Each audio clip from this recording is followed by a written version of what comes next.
Hello and welcome to the fourth film in our Walls series. In it, we look at how openings are made in walls.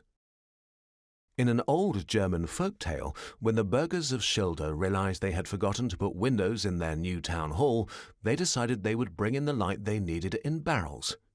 But how were they to get the barrels inside? This story illustrates perfectly two of the functions of openings. Firstly, the people of Schulz needed doors to bring the barrels into the town hall, and secondly, windows would have been a much easier way of bringing light into the building and allowing people to see out of it. The third important function is the exchange of stale air inside for fresh air from outside, another fact that the people of Schulz no doubt came to realize. Openings are made in walls by leaving something out of the construction. The opening is left out of the filled construction or structural space and thus becomes part of the empty living space. This empty opening connects the interior living space with the outside in the form of a door or window. In the modular coordination system, bricks and joints are left out and the opening is made by laying cut, half or three-quarter bricks along the lateral edges of the window opening. The opening is then covered so as to transfer the loads exerted by the brickwork above it down through the wall and into the ground. However, openings need not necessarily be topped with arches. You already know that this can be done with horizontal beams or lintels made of concrete, steel, wood or U-shaped blocks filled with concrete. In the last series of films, we looked closely at the dimensions and dimension systems used in masonry.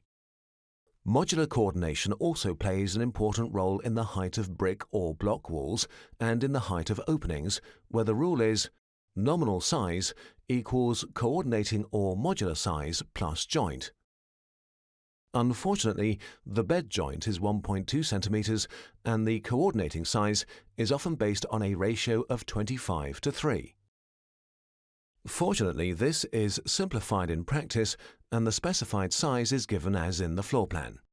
A joint allowance of 1 centimeter is used to give a door height of 2.26 meters and a common window height of 1.375 meters.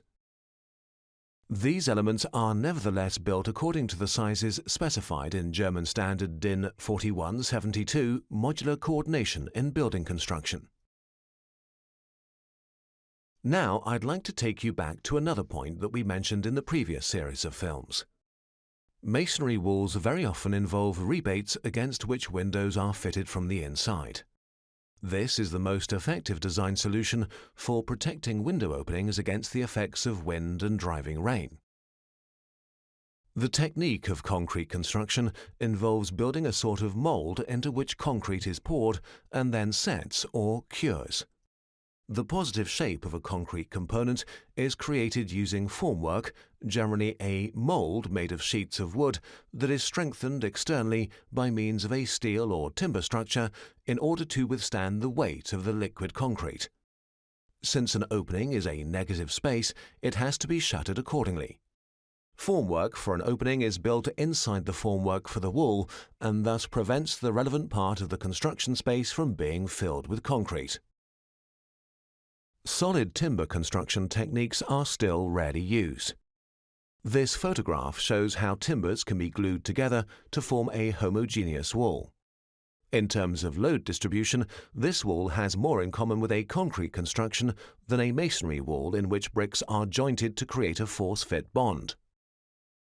This is clear from the way in which the opening is simply cut out of the cross-laminated timber sheets. Summary. Openings are negative spaces. In walls, they are created by leaving something out of the construction. In the modular coordination system, it is bricks or blocks and joints that are left out. An opening must be topped by an arch or a lintel. In concrete walls, openings are created by making formwork inside the formwork. Please take a look at the fifth film in our Walls series.